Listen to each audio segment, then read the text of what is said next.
Hello guys, welcome back to our YouTube channel. నేను క్యాజువల్గా phone use చేస్తుంటే ఒక నోటిఫికేషన్ వచ్చింది.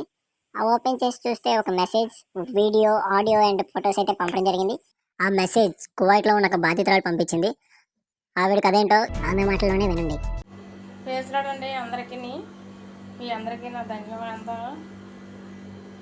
దయచేసి నా వీడియో కొంచెం షేర్ చేయండి. ఇదిగా ఈమె తీసుకొచ్చిందండి ఇంటికాండి, పచ్చి అబద్ధాలాడి తీసుకొచ్చింది. నా 20,000 కట్టించుకుంది. నేను ఆల్రెడీ కట్టినామకి పచ్చి అబద్ధాలాడి నెలకు 300 ఇప్పిస్తాను, నేనే పనిలో పెడతాను అని చెప్పి తీసుకొచ్చింది. సరే అనేసి ఓకే అన్నాను. ఫస్ట్ కొయిటింటి అడిగాను, కొయిటింటికి ఇవ్వంటే కొయిటింటికి కాపీలు ఇచ్చానని ఒక వారం రోజులు అబద్ధం ఆడింది. మళ్ళీ వారం రోజులు ఏం ఫిక్స్ చేసుకుందో తెలియదు, ఏం మాట్లాడుకున్నారో. నెక్స్ట్ కొయిటింటి కాపీ తీసేసుకున్నాను. బయట వీసా దొరికింది, బయటికి రావాలా. బయట అయితే 300 దాకా 400 సంపాదించుకుంటామని చెప్పి తీసుకొచ్చిందండి. నాకు ఒరిజినల్ ఫీజెస్ అవ్వట్లేదు, డూప్లికేట్ ఫీజెస్ మీద అయితే నేను కోవిడ్కి రాను. నేను వెళ్ళని ఇంటికాడే ఇండియాలోనే ఏజెంట్తో మాట్లాడి ఏజెంట్తో పేర్చి పెట్టాను నా పాస్పోర్ట్ ఇచ్చామని. పాస్పోర్ట్ ఇవ్వమంటే ఇవ్వట్లేదు. నేను నచ్చ 20,000 కట్టాను కాబట్టి నచ్చ 20,000 మీరు ఎంత తీసుకుంటారో లేదంటే ఏం చేస్తారో, నాకు మట్టుకు పాస్పోర్ట్ ఇచ్చామనంటే నా డబ్బులు కూడా వెనక రిటర్న్ కట్టిండి అన్నాను. అంతే, నీకు కేసు చేస్తాను, నేను కేసు పెడతాను అది ఇది అని చెప్పి బెదిరించింది. నువ్వు కోవిడ్కి రానంటున్నావు, ఇప్పుడు నీకు వీసా చేసాను నేను, నాకు ఈ వీసా చేసినట్టుగా ప్రూఫ్లు ఉన్నాయి, నేను కేసు వేస్తాను, నీ మీద కేసు పెడతానని చెప్పి చాలా బెదిరించింది ఇంటికాడ ఇంతప్పుడే. సరే అని సార్ ఏజెంట్ ఇచ్చాడు. బెదిరించిన తర్వాత నన్ను పుషింగ్లో తీసుకొచ్చారు, నన్ను మామూలు పంపించారు ఇక్కడికి. కోవిడ్కి రావడం జరిగింది. వచ్చిన తర్వాత వచ్చిన వెంటనే పాస్పోర్ట్ నా కాడ ఉన్న గ్రూపులన్నీ వీసా కాపీ అన్నీ తీసేసుకుంది. ఆమె తీసేసుకొని పెట్టుకుంది. 7 నెలలు అక్కం కొట్టించట్లేదు నాకు. 7 నెలలు అక్కం కొట్టించకపోతే అలాగా 5 నెలలు 6 నెలలు పేటలో పెట్టుకొని కూర్చుంది. పేటలో పెట్టుకొని కూర్చుంటే ఇదేటండి, నాకు అప్పులు ఉన్నాయనే కదా ఇంత దూరం రావడం జరిగింది, నేను ఇన్ని డబ్బులు ఖర్చు చేసుకొని వచ్చాను, నాకు పని లేదు, డబ్బులు లేవు, ఏంటండి చేయాలంటే తప్పుడు నిర్ణయం పనులు చేయమంది. ఆమె అయ్యే పనులు చేపిస్తుంది ఇక్కడ.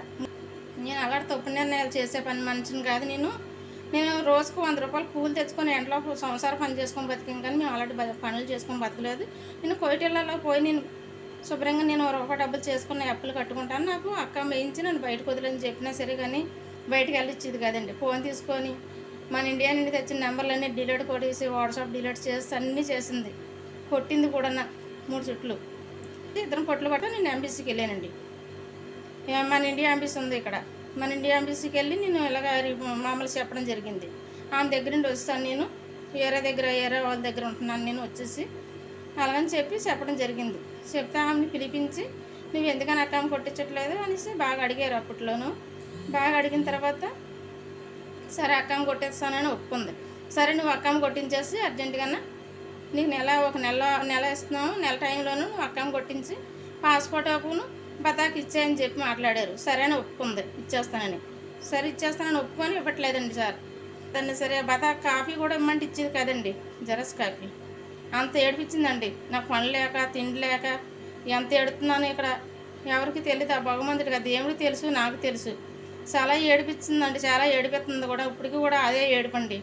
ఎంబీసీలో నేను చెప్పడం జరిగింది. ఎంబీసీ వాళ్ళు కూడా అదే ఆమె మీద కంప్లైంట్ రాయడం జరిగింది. ఇప్పుడు ఒక రోజు పోలీస్ కంప్లైంట్లో అన్నీ జరిగాయండి. మళ్ళీ ఇక్కడ నాకు సంతకానికి పంపించారు, కాగితాలు కట్టాను, అన్నీ జరిగినాయి. ఇంటికి వెళ్ళి సంతకాలు తీసుకోవడం జరిగినాయి.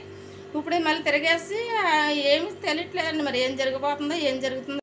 సో గాయ్స్, మీరు ఈవిడికి హెల్ప్ చేయాలనుకుంటే మీరు చేయాల్సిన చాలా సింపుల్ అయిన పని, ఈ వీడియోని అందరికీ షేర్ చేయండి. Thank you.